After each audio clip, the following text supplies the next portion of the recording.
Dawn breaks over San Quentin Prison on June 3, 1955. Barbara Graham, dressed immaculately in red, applies her signature lipstick one final time. "I want to look pretty when I die," she tells the prison matron. In less than an hour, she'll become only the third woman executed by the state of California. The press dubbed her Bloody Babs, a femme fatale who beat an elderly woman to death. But as she walks toward the gas chamber, Barbara Graham maintains her innocence.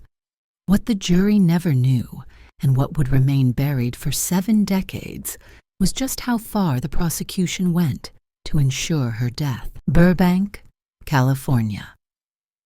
March 9th, 1953. Mabel Monahan, a 64-year-old widow, lived alone in a modest house on West Parkside Avenue. Her only connection to the criminal underworld was through marriage. Her former son-in-law was a Las Vegas casino investor with alleged mob ties. That night, a well-dressed woman appeared at her door, claiming car trouble. Mabel, known for her kindness, didn't hesitate to help. It would be the last act of generosity in her life. What happened next would shock even hardened detectives. Mabel Monahan was brutally beaten, her face unrecognizable. The killers bound her hands and feet, wrapped a pillowcase around her neck, and ransacked the house searching for a safe that didn't exist. When police discovered her body the next morning, the savagery of the crime demanded swift justice. But in their rush to close the case, would they sacrifice the truth? Barbara Graham wasn't your typical murder suspect. At 30, she had the looks of a movie star and a past straight out of Pulp Fiction. Former prostitute, bad check writer, perjurer. But murderer? The newspapers painted her as a black widow, a beautiful killer who used her charms to deadly effect. Alongside her co-defendants, Jack Santo and Emmett Perkins, Barbara faced the death penalty. But unlike them, she had no history of violence.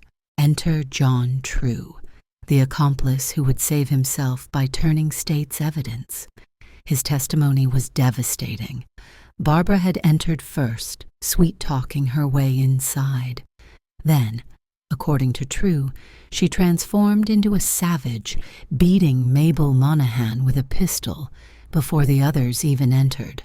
But in state archives, gathering dust for decades, lay True's original statement, one that told a very different story. The prosecution buried it, denying the defense crucial evidence that could have saved Barbara's life. Prosecutors weren't taking chances. They orchestrated an elaborate scheme inside the women's jail, planting an informant named Donna Prow to befriend Barbara. Prow did more than befriend. She seduced Barbara, initiating a jailhouse romance that would exploit the lonely defendant's vulnerabilities. Under Prow's careful manipulation, Barbara was pushed toward seeking a false alibi. When undercover officer Sam Sirianni arrived, posing as someone who could provide an alibi for money, the trap was set. Barbara's desperate attempt to purchase an alibi became the prosecution's smoking gun. But what the jury never heard was how Prow had pressured and manipulated Barbara for weeks. When the defense tried to put Prow on the stand to reveal the setup, she had mysteriously vanished, whisked away by police to prevent her testimony. September 1953. The jury, unaware of the prosecution's machinations, delivers their verdict, guilty of first-degree murder. Barbara Graham and her co-defendants are sentenced to death. The press celebrates. Justice appears served. But at what cost to justice itself? 70 years later, former prosecutor Marcia Clark discovered the disturbing truth. Hidden witness statements, manufactured evidence, a disappeared witness. The prosecution had orchestrated one of the most egregious cases of misconduct in California history. It really was literally a matter of life and death, Clark would later write. I feel very confident in saying the jury, had they known what I knew, would never have voted to put her to death. Barbara Graham's final words still haunt the American justice system. Good people are always so sure they're right. Was she innocent? Perhaps not entirely. Evidence suggests she was present that night, acting as the lure.